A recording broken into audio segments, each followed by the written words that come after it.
दो क्वेश्चन लिखे गए हैं जिसमें पहला क्वेश्चन है show that the function f such that n tends to n defined by fx equal to x squared plus x plus 1 for every x belongs to n is 1 1 but not on 2। आइए interesting है, इसको देखिए, पहचानिए क्या interesting है। हमने आपसे कहा था कि पहले आप कंफर्मेशन करेंगे इसके ग्राफ से 1 1 है कि नहीं। जब इसके ग्राफ पे जाएंगे तो x square plus x plus 1, इससे पहले भी हमने इसको कराया है क्वेश्चन में, वहां डोमेन आर और कोडोमेन क्या था, आर था। यहां पर एन से क्या है, एन पर, यानी डोमेन भी एन है, सेट ऑफ नेचुरल नंबर, और कोडोमेन भी क्या है।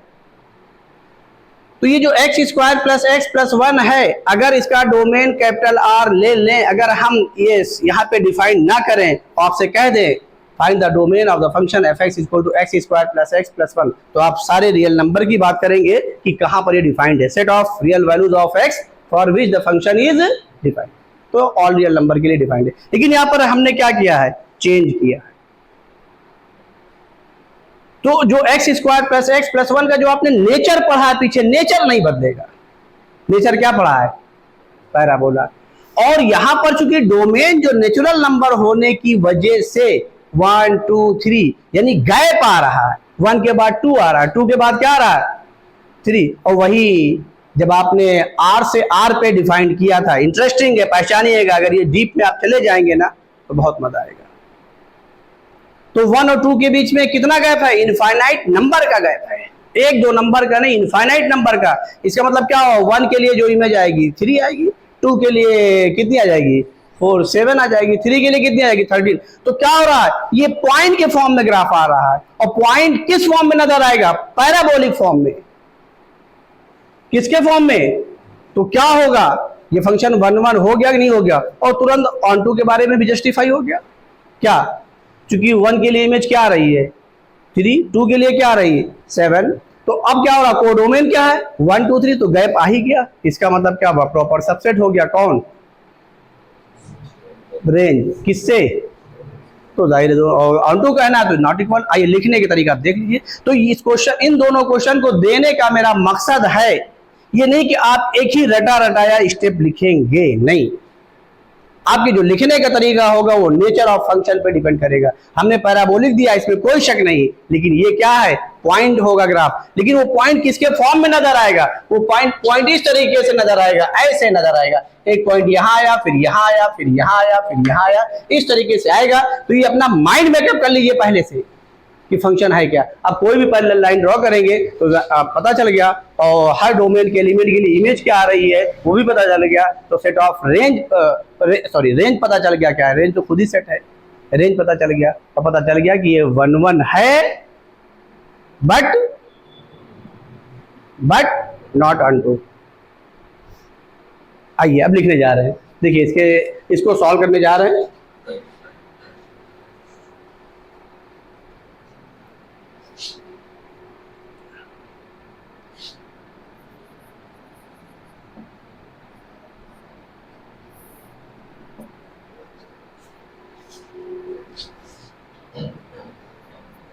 For every x1 x2 belongs to n। अब ये जब डोमेन के एलिमेंट लेट करेंगे तो n के हिसाब से लेट करेंगे, ये जरूर ध्यान रखिएगा। n फॉर क्या, सेट ऑफ नेचुरल नंबर। तो यहां पे लिखने जा रहे हैं late fx1 is equal to क्या, fx2। तो देख लीजिए यहां पर डोमेन और रेंज का कितना बड़ा रोल है। और याद करिएगा अपने आप को, चलिए अच्छा पहले क्वेश्चन कर ले, बीच में उसकी बात करते हैं बाद में। fx1 की वैल्यू क्या होगी बोलिए, उसी के हिसाब से निकाल लीजिए। x को किससे रिप्लेस कर दीजिए, जल्दी बोलिए, x1 square plus is equal to x2 square और प्लस 1। अगर ये सब क्वेश्चन बोर्ड में आते हैं तो अच्छे क्वेश्चन माने जाएंगे। तो ये नहीं कि आपका किया हुआ क्वेश्चन ही बोर्ड में आए, बेसिक पे आए बस, खाली कुछ नहीं, कुछ भी आए, क्या मतलब है। ये क्या हुआ बोलिए भाई, कैंसिल हो गया। अब यहां पर हम फैक्टर करेंगे, और जब फैक्टर करेंगे तो देखिए क्या हो रहा है, स्क्वायर वाले टर्म्स को एक साथ कर लीजिए देखिए सॉल्व करने में कुछ नहीं कर रहे हैं, सॉल्व करने में वही किया था जो पीछे किया है, सोल्यूशन में नहीं चेंज हो रहा, खाली जो चेंज होगा वो किसकी वजह से होगा, डोमेन की वजह से, कि कौन सी वैल्यू एक्सेप्ट की जाएगी कौन सी नहीं की, क्योंकि 1 1 तो आ ही गया है, वहां 2 वैल्यूज आई थी, आपने ग्राफ से कंफर्म कर लिया 1 1 है, अब आपको लिखने का तरीका आना चाहिए, ये माइंड में कब होना चाहिए।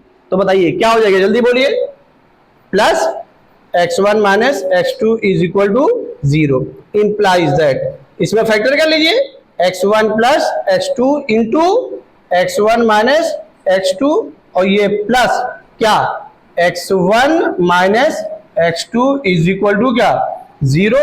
अब यहां से x1 माइनस x2 जैसे कॉमन करेंगे अंदर क्या आ जाएगा, x1 प्लस x2 ये आ गया, और यहां पे क्या बच गया बोलिए, प्लस 1 इज इक्वल टू क्या 0। यहां पर क्या हो जाएगा, if x1 minus x2 is equal to 0, तो यहां से क्या मिल गया, x1 is equal to x2। Process वही है जो हमने डोमेन क्या लिया था, रियल नंबर से रियल नंबर पे लिया था, वो मेथड नहीं बदल रहा है। अब आइए, इफ क्या x1 plus x2 plus 1 is equal to 0, तो वहां पर भी हमने x1 की वैल्यू निकाली थी, यहां पर भी हम चेंज नहीं कर रहे हैं, वही कर रहे हैं, आप चाहे यहां पे छोड़ सकते हैं, ये इम्पॉसिबल है। क्यों? क्योंकि x1 x2 क्या है, नेचुरल नंबर है, उनकी स्टार्टिंग कहां से हो रही है, 1 से,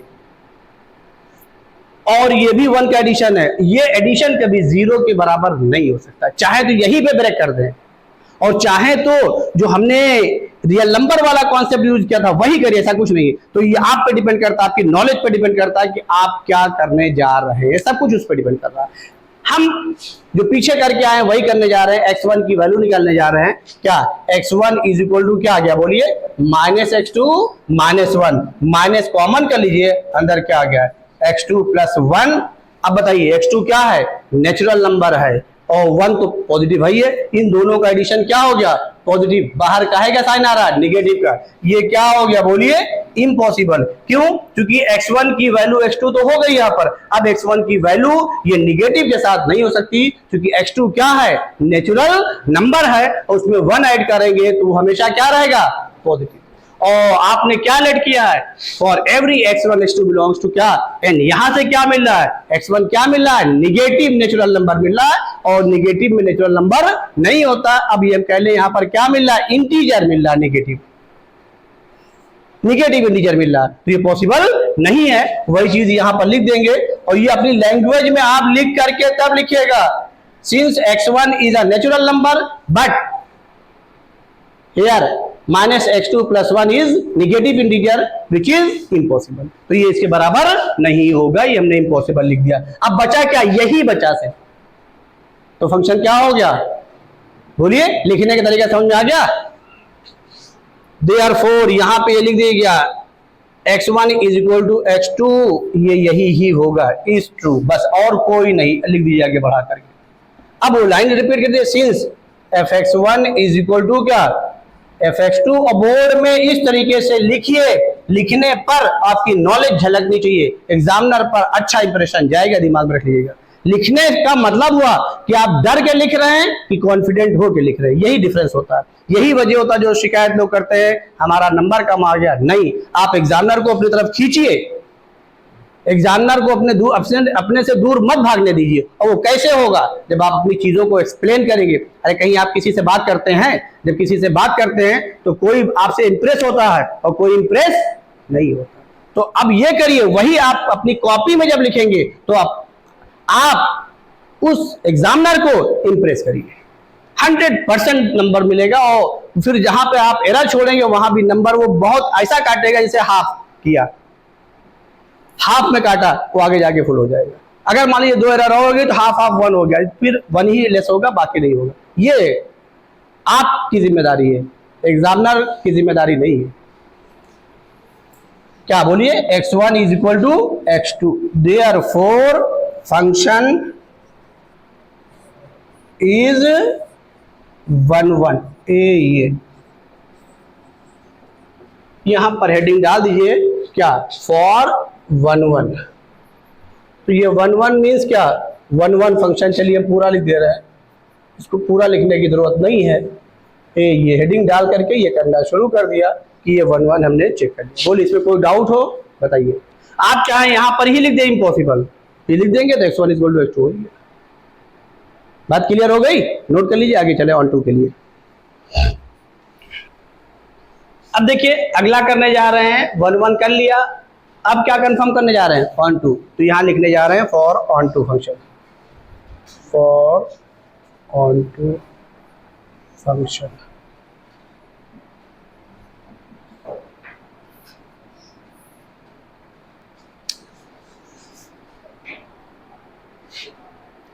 फॉर ऑन टू फंक्शन। आइए तो ऑन टू के लिए क्या, यहां पर डोमेन एक के बाद एक नंबर है। हम जनरल फॉर्म में भी कर सकते हैं, ऐसा नहीं है भाई। इसकी इमेज तो एक नेचुरल नंबर ही होगा, नेचुरल नंबर लेकर के x की वैल्यू k लेट कर ले, m लेट कर ले, क्योंकि इसका सोल्यूशन क्या आएगा, जब वैल्यू डोमेन पुट करेंगे इसमें तो नेचुरल नंबर आएगा। तो क्वाड्रेटिक बना के x की वैल्यू निकाल लें, वो कभी नहीं आएगा जनरल फॉर्म में। तो जनरल फॉर्म भी इसका आपका ऑप्शन है, घर पे कर लीजिएगा। हम अब यहां पर क्या करने जा रहे हैं, आप बोर्ड में यही करिएगा क्या कि domain set of natural number है और सेट ऑफ नेचुरल नंबर एक के बाद एक डिफाइंड है। और रियल नंबर क्या होता है, दो रियल नंबर के बीच में इनफाइनाइट रियल नंबर होते हैं। जैसे 1 से ग्रेटर कौन सा रियल नंबर होगा, जस्ट ग्रेटर, ये डिफाइंड नहीं है लेकिन डिफाइंड नहीं। तो ऐसे केसेस में आप खाली रेंज निकाल लीजिएगा। तो अब यहां पर हम लिखने जा रहे हैं क्या, रेंज, और उसकी फार्मूले को लिख दे रहे हैं ये। तो अब यहां पर आप इसको परफेक्ट स्क्वायर ना बनाइएगा। परफेक्ट स्क्वायर क्यों बनाया था, क्योंकि वहां पर दो रियल नंबर के बीच में आने वाला रियल नंबर कितने हैं, कौन कौन से हैं, कुछ तो डिफाइंड है लेकिन बाकी नहीं है। जैसे कोई एक रियल नंबर की बात करेंगे, उससे जस्ट ग्रेटर जाएंगे, डिफाइंड नहीं है। तो ऐसे केसेस में आपने क्या किया था, उसका डोमेन क्या था, ऑल रियल नंबर। जब रियल नंबर था तो आपने उसी हिसाब से उसकी रेंज निकाली थी, मिनिमम वैल्यू निकाले, क्योंकि ग्राफ ब्रेक नहीं था, सारी वैल्यूज मिलती जाएंगी, इसलिए वहां निकाल लिया। यहां पर रेंज निकालने का प्रोसेस क्या करेंगे, हमें एक के बाद एक नेचुरल नंबर डिफाइन है, 1 के बाद 2, 2 के बाद क्या, तो आप सेट ऑफ क्या निकालिए, रेंज। और वो क्या निकालिएगा, देखिए range fx such that x belongs to क्या, बोलिए डोमेन। fx की वैल्यू लिखिए, क्या लिखे बोलिए, x² plus x plus 1 such that x belongs to क्या, n, n फॉर क्या, नेचुरल नंबर। अब आपको यहां पर कुछ नहीं करना है, सिर्फ n की वैल्यू कहां से शुरू हो रही, 1 से, 1 से शुरू कर दीजिए। 1 के बाद क्या लिखिए, 2, 2 के बाद क्या, ये वैल्यू लिखना शुरू कर दीजिए। 1 के लिए इमेज क्या आएगी, जल्दी बोलिए, पहली वैल्यू 3 आ गई रेंज में, फिर अगली क्या आएगी, अभी करली ब्रैकेट में आएगा, अभी तक इंटरवल में आता था, अभी किस में आएगा, बोलिए करली ब्रैकेट में, ये पहचानिएगा। इसको भी उठा करके इंटरवल में कर दीजिए। तो बोलिए अगली वैल्यू, बोलिए तेज बोलिए। अब आपकी जिम्मेदारी पे लिख रहे हैं, मेरी कोई जिम्मेदारी नहीं है। अगली वैल्यू बोलिए, बहुत है, जाने दीजिए। 3 निकालिए, डैश डैश डैश, क्योंकि अगली थियरी लिखवा रहा है, कहीं आप एरर ना कर दें। ठीक, समझ में आ गया। अब यहाँ पे ये रेंज आ गया, ये रेंज की वैल्यू ये आ गई, ये। अब लिखिए कोडोमेन, ऐसे लिखिए, और ये कोडोमेन n लिख करके ना छोड़ दीजिए। ये मान के चलिए कोडोमेन आपने n लिखा, set of natural number, examiner को नहीं पता है कहां से होता है, उसको बाकायदा लिखिए। तो क्या लिख दें, बोलिए, शुरुआत कहां से करें, 1 2 3 डैश डैश डैश, ये। अब बताइए ये क्या हो गया, क्योंकि ऑन टू कहा है तो नॉट इक्वल लगाइए, इनटू तो नहीं कहा ना, अगर इनटू कहता तो क्या लिखते, proper subset, not onto कहा है। Therefore range is not equal to क्या, codomain. Therefore function is not,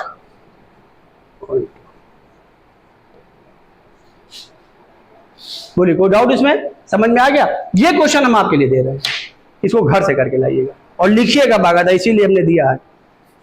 और यही क्वेश्चन को आप देखिएगा एडवांस में 2005 में यहाँ कुछ लिख दिया, यहाँ पे वेरिएबल डाल दिया है। देखिए निकालिए 2005 एडवांस, देखिए ऑब्जेक्टिव में लिखा है और यही क्वेश्चन है। और उसमें क्या किया है, एफ डिफाइन किया है, जी डिफाइन किया है।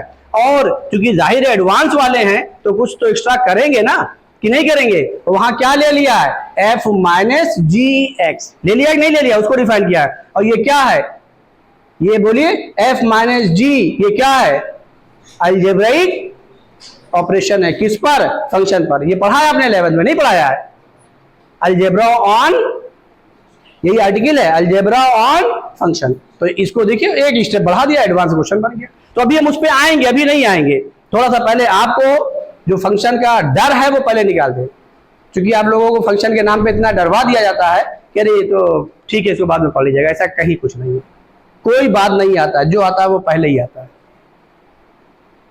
समझ में बात आई कि नहीं आई, चलिए इसको नोट कर लीजिए।